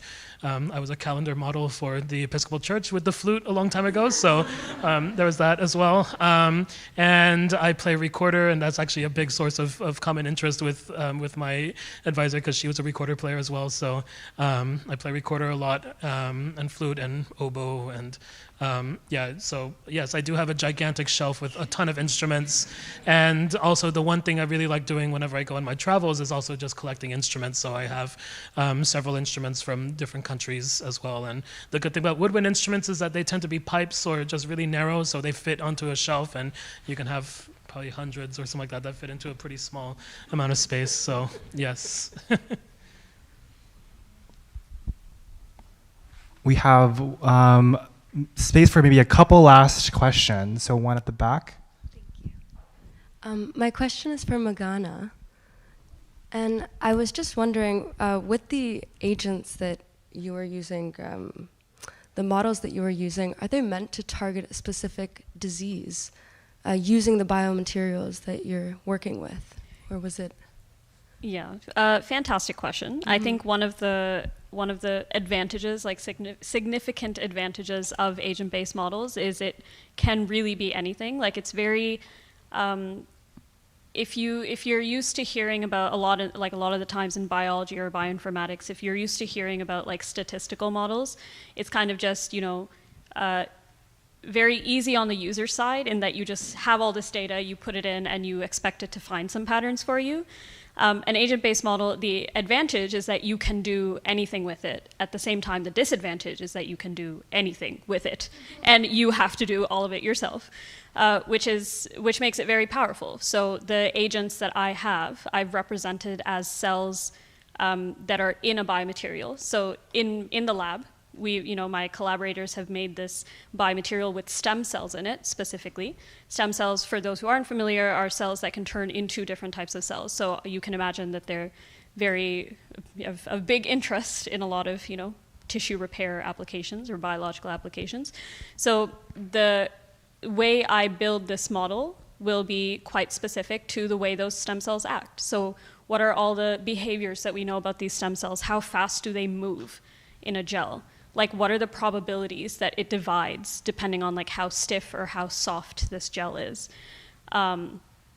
But one of the things that I'm sort of working on like long term, or sort of keeping in mind as a bigger picture, is to make sure that anytime I'm like coding these behaviors of my cell agents, I'm doing it in a way that I can still make sure that anyone who comes after, even if it's not me, like if it's another student or anyone who accesses my code when I make it open source or publish it somewhere, can sort of look at that, and it's very modular. They can go in and they can change these behaviors to be specific to a cell type or a disease type or a biomaterial type that they want to target, that aren't going to be stem cell behaviors. So the TLDR is mine are specific to stem cells, and they're specific to a biomaterial that's used for the repair of the spinal disc. But the beauty of agent-based models is that it can be literally anything you want. I hope that answers your question. All right, so it looks like, are the judges all good? Or a couple more? No, okay, so all good. So I'll ask one last question to Devin. Devin, you mentioned that you can identify every single flag in the world, and I want to hold you accountable to that, if you dare. How many flags have white, red, and blue in it? Or you know what, an easier question, how did you find out that you can identify every single flag in the world? I want to hear the story. Well, I'd be happy to tell you that. My roommate, who's actually here supporting me today, she did it first. And she was like, I'm learning the flags. And I was like, I want to learn the flags. And she was like, you can't copy me. And I was like, yes, I can. And so we kind of like did it together, and now we just both know 197 flags. Maybe like 195 now, but at one point it was 197. My favorite? Canada, of course. Okay, thank you. Good answer. Do we have Devan's roommate here? Right there.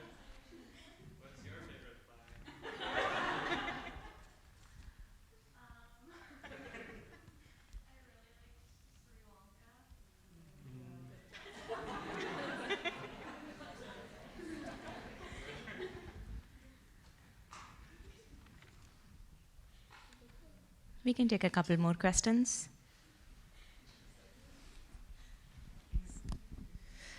Hello. I just want to first congratulate you all. You all did fabulously. So it was super interesting hearing all about all your research projects, and I really enjoyed it. My question is for Charlotte. When you were talking about teenagers and artificial light at nighttime, what came to my mind was cell phones, and not like, light from overhead. So, and do teenagers really go outside at night? So I don't know if you could you comment on that? Yes, so that comes up a lot, and basically it's two fields of research, right? So devices are huge. Devices are definitely of concern, and there's a lot of people studying it. The complication of studying devices that makes it so you have to study it in isolation is that it's not just light, it's also the media that you're getting from them, right? So if you're looking at any mental health issue, is it the light or is it the fact that you're seeing the news, if that's what you're seeing, or something like that? So essentially my answer is there are two different fields of research. The reason that I'm looking for specifically outdoor artificial light is because there have already been models and there's been research in adults that have shown that light pollution does affect our mental well-being, specifically through the circadian system. There's a lot of links to depression, anxiety, also bipolar disorder inducing mania. It can wreak havoc on the system. And while there's a lot we can do personally with devices, there's not as much we can do personally with the environment. So that's why I'm hoping my research could help policymakers make better choices, things like making sure streetlights are facing down and not up, or I don't know, there's so many businesses that I see near me who have their lights on 24/7, and simple choices like that can really reduce sky glow. And also, interestingly but sadly, sky glow travels really far, like kilometers and kilometers, so the sky glow we're creating in the city is impacting rural environments, it's impacting indigenous environments who are having the negative impacts of what people in the city are doing or what that Amazon warehouse is doing. So it's important on the bigger scope, whereas devices research is also really important, but that's something you could turn on night mode, which could help in a different way.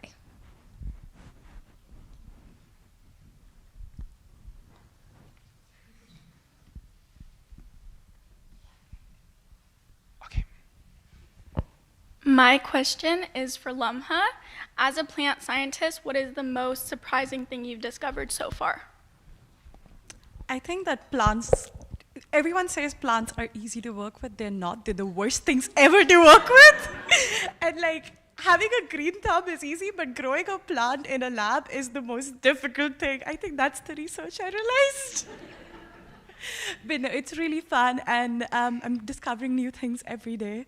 And yeah, that's what keeps me interested. But yeah, don't grow plants, guys.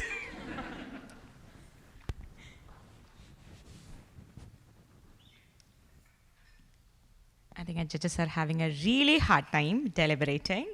So in the meanwhile, we could possibly take a couple of questions. We have one there. It's not on. Oh, now it's on. My question is just for anybody willing to answer. A lot of this research seems to be centered around the environment, how the environment impacts us as individuals, as a species, how our species affects the environment. So if anybody who did research closely related to the environment, what motivated you to kind of jump into that, whether it be plants or cows or tectonic plates or light at night, things like that? Like what, I mean, obviously these are very specific things, but in the general, broader sense, what gave you that motivation to be like, I really want to kind of investigate the environment in this respect?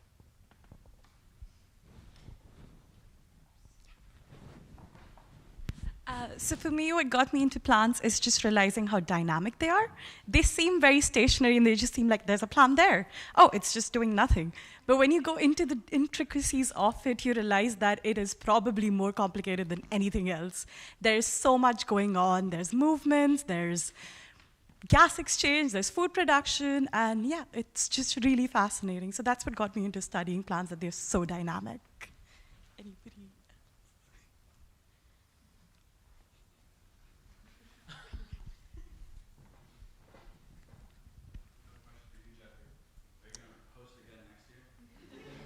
Do you want me to? Maybe. I have a question for Fatima. What's your fun fact? That I have a guitar pin right here on my coat, and everybody kept asking me if I play guitar. Well, the fact behind it is that I decided to learn guitar And I happened to tell everybody in the lab about it as soon as I bought the guitar, and for my birthday, they gave me the spin. Now, everybody keeps asking me if I play guitar, and the only thing probably I'm very close to playing is a Twinkle Twinkle Little Star. So.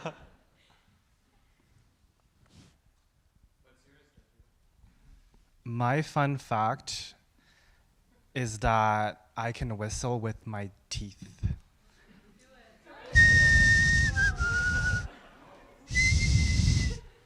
And here's the even cooler part, is that my brother can also do it, so it's like inherited by my ancestors somehow. Like, it provided us a survival advantage. Okay, so now the judges are done. Good timing. Thank you to all our participants. You can go back to your seats. Thank you so and much. thank you so much, audience, to all your questions.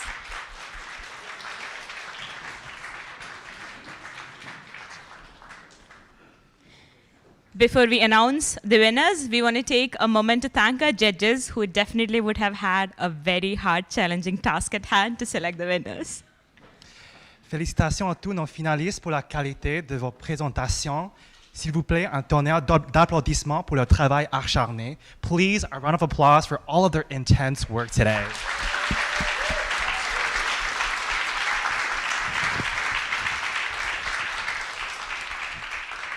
So now we'd like to invite the Dean, Josephine Nalbantoglu, to announce the winners on stage.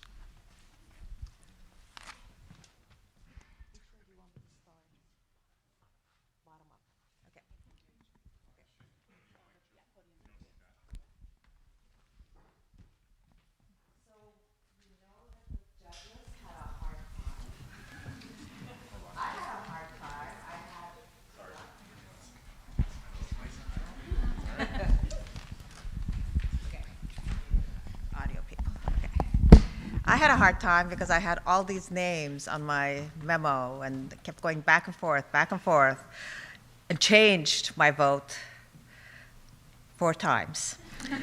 But we are starting with the People's Choice Award from all of us. And I voted with the people, from what I can see. The last one that I put in, it's Ellis Reyes Montes.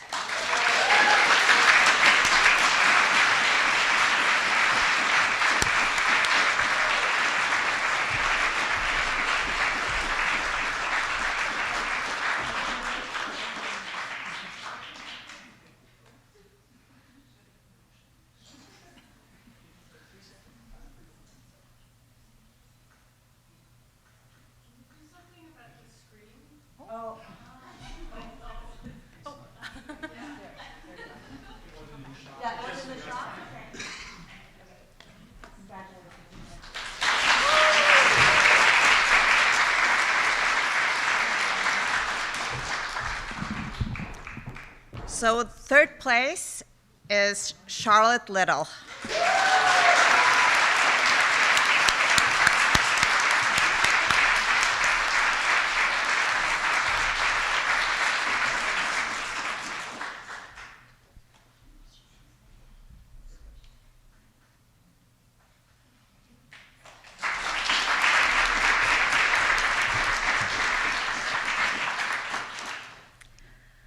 Second place is Eleanor Greenspan Ardman.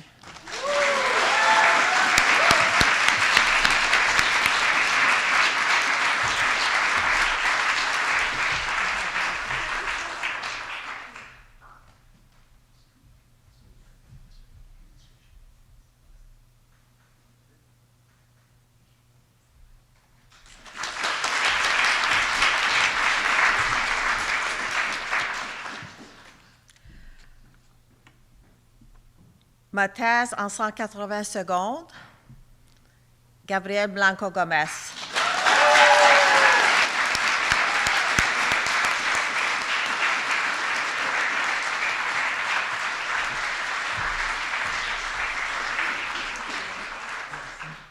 I remember.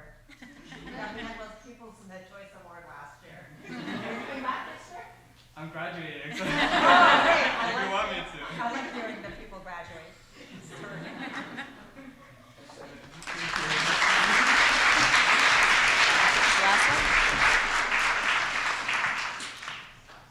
So first place for 3MT and going to the Eastern Regional Finals is Linda Nong.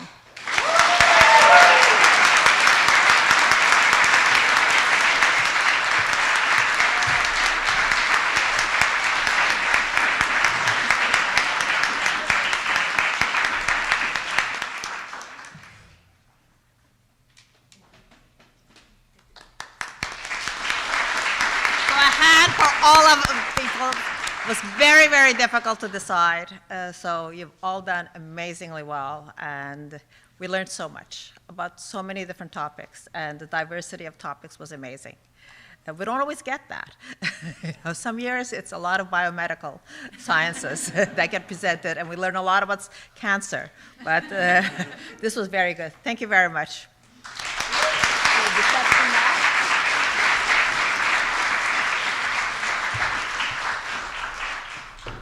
First of all, congratulations to our winners, and a huge thank you to all the finalists who presented today. We know it has not been easy, and you guys have put a lot of hard work this semester to be here on the stage to present, especially to all of you who have also presented in a language that is not your first language, which we understand is a bit challenging, and thank you all for presenting here today. So once again, we want to tell you all how much proud we are of all of you today, and hope that whatever you learned during this journey stays with you for the presentations to come, even if you graduate, for all your presentations to come. So thank you so much. We would also like to thank our audience for coming out, joining us today to support our finalists, both in person as well as virtually, the ones who are watching us YouTube live stream.